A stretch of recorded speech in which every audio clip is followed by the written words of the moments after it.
그리고 프로세스 마이닝 용어입니다. 프로디스커버리를 사용하게 되면은 프로디스커버리에 데이터를 업로드를 하게 되는데, 이때 이제 지금부터 나올 용어들이 아주 중요하게 적용되고 있어서 영상을 보고 잘 체크해 주시면 좋을 것 같습니다.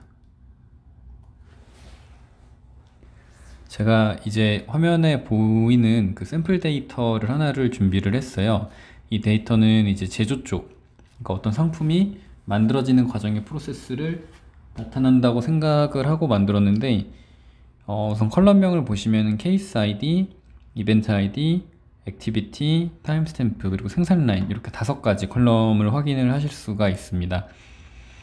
여기서 케이스 아이디와 액티비티 그리고 타임스탬프, 이렇게 3가지가 가장 중요한 용어인데, 프로디스커버리를 사용하시게 될 때 이제 꼭 아셔야 하는 내용이고, 이 이벤트도 굉장히 중요한 개념 중에 하나예요.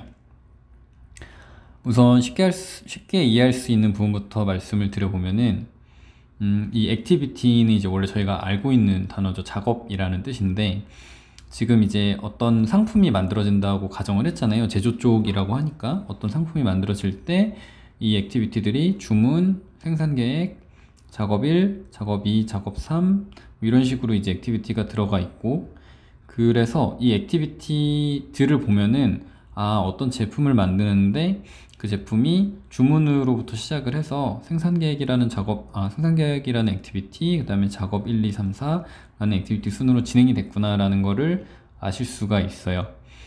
그리고 이제 이 액티비티가 분석 목적에 따라서 지금은 작업명인데, 이게 이제 얼마든지 바뀔 수 있는데, 뭐 예를 들어 보면은 우리 공장에서 이제 제품이 어떻게 만들어지는지를 보고 싶다, 어떤 작업들을 거쳐서 프로세스가 어떤 작업들로 이루어지는지를 알고 싶다라고 하면은 지금처럼 작업명으로 이제 액티비티를 하면 되는 거죠. 근데 이제 제품이 만들어지는 순서 말고 한 제품이 어떤 작업자 순으로 거쳐서 만들어지는지를 보고 싶다고 하면은 이제 이 액티비티에 이렇게 지금처럼 작업 이름이 들어가는 게 아니라 작업자 이름이 들어가면 되겠죠. 뭐 예를 들어서 작업자 A, 작업자 B, 작업자 C가 들어간다고 하면은 이 제품은 작업자 A가 만들고 B한테 토스하고 작업자 B가 만들고 C한테 토스했구나 라고 이제 이런 식으로 이해를 할 수가 있습니다. 근데 대신에 이제 분석 관점은 완전히 달라지는 거죠. 아까는 작업의 이름에 초점을 맞췄다면 지금은 누가 그 작업을 했는지에 초점을 맞춰서 프로세스가 도출이 되게 될 거거든요. 그래서 이제 분석 목적에 맞춰서 액티비티는 유동적으로 변할 수가 있다. 이게 좀 중요한 것 같습니다. 그리고 이제 마지막으로 케이스 아이디 전에 타임스탬프를 말씀을 드려보면은, 이 타임스탬프는 액티비티가 그 시작된 혹은 이제 그 실행됐던 그 순간의 시간을 기록을 한 거예요. 그래서 주문이라는 액티비티는 18년도 1월 31일 15시에 이제 그 작업이 수행이 된 거고, 생산 계획은 18년도 2월 3일 오전 8시 38분에 작업이 수행이 된 겁니다. 그래서 이 타임스탬프를 가지고 과거에 어떤 작업을 뭐 먼저 했고 나중에 했고 이런 선후행 관계, 그리고 타임스탬프와 타임스탬프 사이의 이 시간값, 지금 이제 대충 3일하고도 9시간 뭐 이 정도 이제 차이가 있는데, 요 사이의 시간이 뭐 작업 시간이냐 대기 시간이냐에 따라서 이 사이 시간 값에 대한 어떤 평균값 또 중앙값 이런 것들을 고려를 해서 사이의 시간이 길어지는 원인을 찾거나, 뭐 그래서 이제 시간 관점에서 봤을 때 전체 시간을 줄이는 이런 식으로 이제 분석을 진행을 할 수가 있습니다. 이제 진짜 마지막으로 케이스 아이디인데, 이게 하나의 프로세스를 구분하는 단위다 라고 말씀을 드려요. 그러니까 지금 보시는 샘플 데이터에서는 주문번호 1번부터 주문번호 1이 쫙 있고 주문번호 2가 있는데, 이제 뭐 주문번호 1이 어떤 주문이 들어와서 하나의 제품을 이제 만들어내는 그 대응되는 관계라고 생각을 해보면은, 이 주문번호 1에 대응되는 제품이 만들어지는데 처음 한 액티비티가 주문인 거죠. 그리고 이 주문 액티비티는 18년도 1월 31일에 했습니다. 주문번호 1번이 만들어질 때 필요한 그 다음 작업으로는 생산 계획이 필요했던 거죠. 그래서 18년도 2월 3일에 작업을 진행을 했고, 이런 식으로 이제 주문번호 1번이 쫙 작업을 하다가 언제 마지막으로 이제 작업을 했냐면은, 지금 이 라인을 기준으로 배송 시작을 마지막으로 이제 작업이 끝난 거예요. 그래서 작업이 끝나니까 타임스탬프가 2월 14일이니까 이 주문번호 1번에 해당하는 제품이 만들어지기까지는 약 14일 정도가 소요가 됐다라고 이해할 수가 있을 것 같습니다. 그리고 이제 주문번호 2번도 이렇게 뭐 밑에 더 있겠죠. 주문번호 2번도 여러 개의 작업이 있을 거고, 주문번호 3, 주문번호 4 여기 이렇게 더 있으면은 결국에는 이제 지금 어떤 공장에 있는 데이터라고 하면은 이 공장에 있는 그 제품들의 어떤 전체 프로세스가 이제 이 데이터 안에 다 포함이 되게 돼 있겠죠. 그리고 그거를 이제 프로세스 마이닝을 적용을 한다고 하면은 요렇게 케이스 아이디를 기준으로 작업의 그 작업 이름을 나열을 해가지고 저희가 이제 이거를 시각화를 하면은 이 공장의 전체 제품들에 대한 작업의 흐름을 한눈에 알 수 있는 프로세스를 도출하게 됩니다.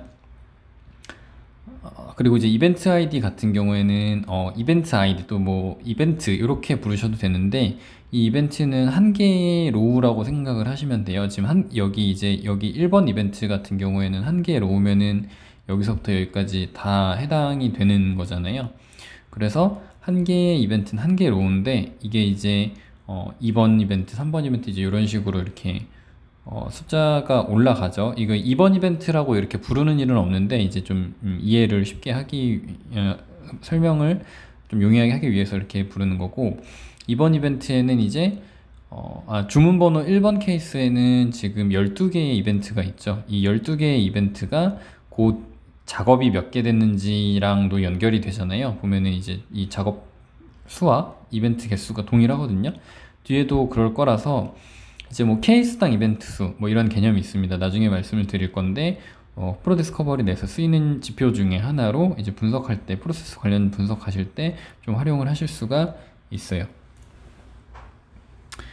앞에서 거의 다 말씀을 드렸는데, 이제 한 가지씩 좀 더 자세하게 말씀을 드려보면은, 우선 맨 처음에 케이스 아이디 필수 속성이죠. 반드시 이제 프로세스 마이닝 하시려고 하면은 어떤 분석 주제에 대해서 이 케이스 아이디를 뭘로 설정하면은 이제 이 분석 주제를 잘 분석을 할 수 있겠다라는 이제 고민을 좀 많이 하셔야 되고, 그런 고민이 끝나면은 케이스 아이디를 이제 어떤 걸로 할지 반드시 세팅을 해 주셔야 됩니다. 그래야 이제 프로디스커버를 좀 효율적으로 사용하실 수 있어요.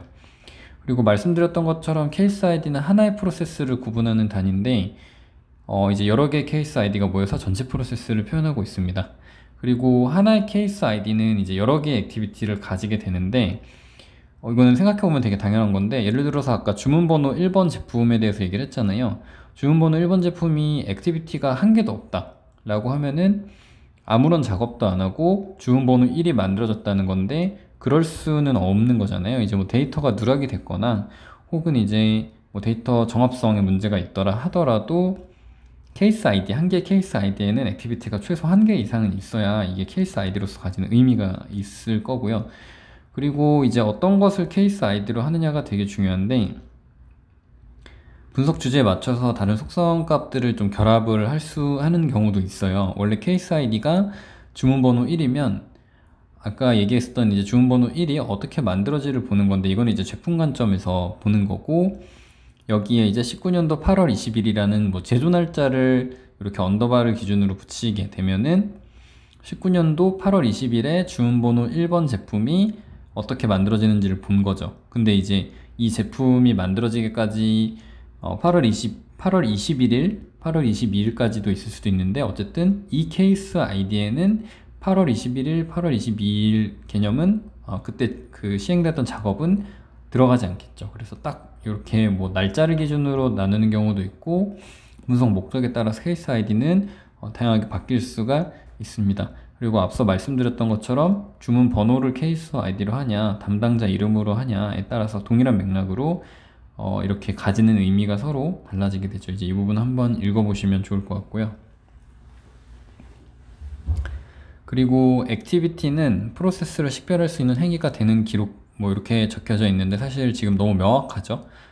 이런 이제 그 딱 봐도 직관적으로 이해하기 어렵지 않은 거고, 액티비티도 중복이 될 수가 있어요. 중복이 가능하고, 이런 경우는 이제 반복 작업이 있는 경우에 이런 중복이 되겠죠. 그리고 동일한 액티비티라도 이제 목적에 따라서 작업 1과 첫 번째 작업은 사실 같은 의미지만 이제 이 액티비티를 어떻게 표현하면 더 프로세스가 시각화가 잘 될까를 고민을 하다 보면은 이제 어떤 때는 작업일이 좋을 때가 있을 것이고 어떨 때는 첫 번째 작업이 좋을 때가 있을 것이에요. 그래서 이런 식으로 이 목적에 따라서 값을 바꿔주는 경우도 덜어 있습니다.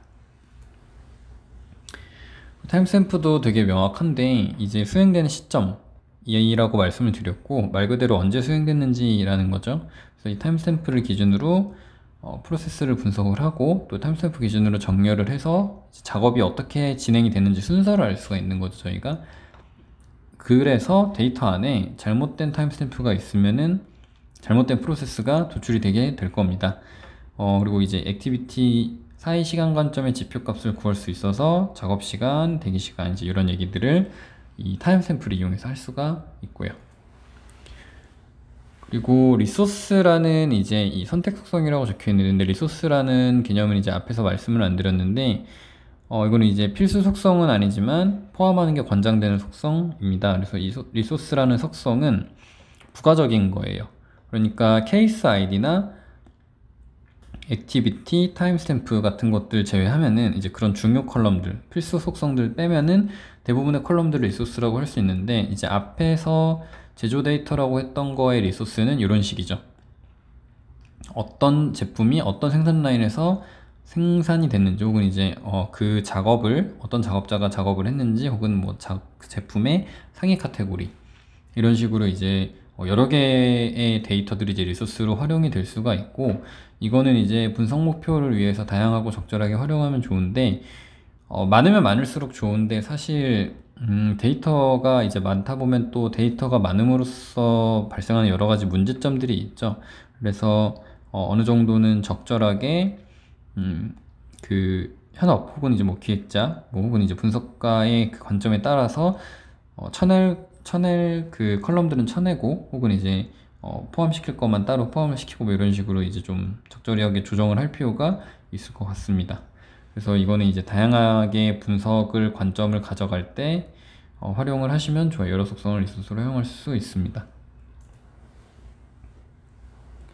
여태까지 용어 4개를 말씀을 드렸는데 이제 케이스 아이디, 액티비티, 타임스탬프 이렇게 세 가지랑 이벤트까지 말씀을 드렸는데 전체적인 관점에서는 이제 이 한 장의 표로 이 용어들의 관계를 좀 설명을 할 수가 있어요. 그래서 하나의 프로세스는 여러 개의 케이스로 구성이 되고 한 개의 케이스는 다시 여러 개의 이벤트로 구성이 됩니다. 근데 이 한 개의 이벤트는 그 여러 개의 속성 값들을 가지고 있는데 그 이유는 이제 이 이벤트 하나가 로우 한 개이기 때문에 로우 한 개에 있는 값들이 다 이렇게 이제 포함이 되어 있는 형태인 거죠. 그래서 이런 식으로 이제 이 그림을 좀 잘 떠올려 주시면 될 것 같고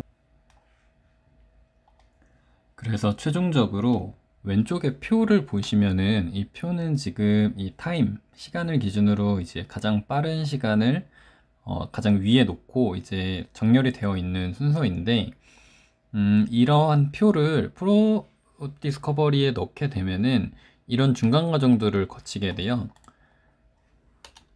첫 번째로 이 케이스 1 같은 경우에는 이 왼쪽에 분홍색 로우들을 따로 취합을 해서 액티비티를 나열을 하게 되면은 케이스 1이 A, B, C, D 순으로 프로세스가 진행이 됐구나라는 걸 이해를 할 수가 있죠. 그 다음에 케이스 2도 3, 4, 5 이렇게 이제 이 데이터에 있는 지금은 5개의 케이스가 이 데이터에 있는데 이 5개의 케이스를 전부 다 이런 식으로 케이스 아이디를 기준으로 해서 취합을 하게 되면은 이런 어떤 케이스마다의 프로세스를 얻을 수가 있습니다. 그러면은 이거를 이제 한꺼번에 취합을 한다고 하면은 이런 프로세스 맵을 얻을 수가 있는데요.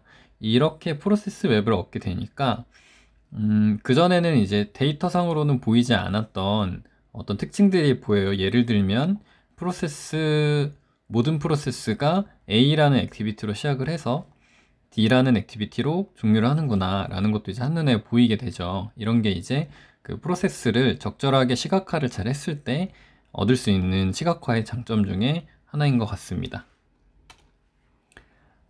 마지막으로 지금 이 보시는 영상은 아래쪽에 링크가 있는데요. 이 링크를 클릭을 하시면은 이 유튜브에 연결되어 있는 이 링크로 연결이 돼서 영상을 보실 수가 있어요.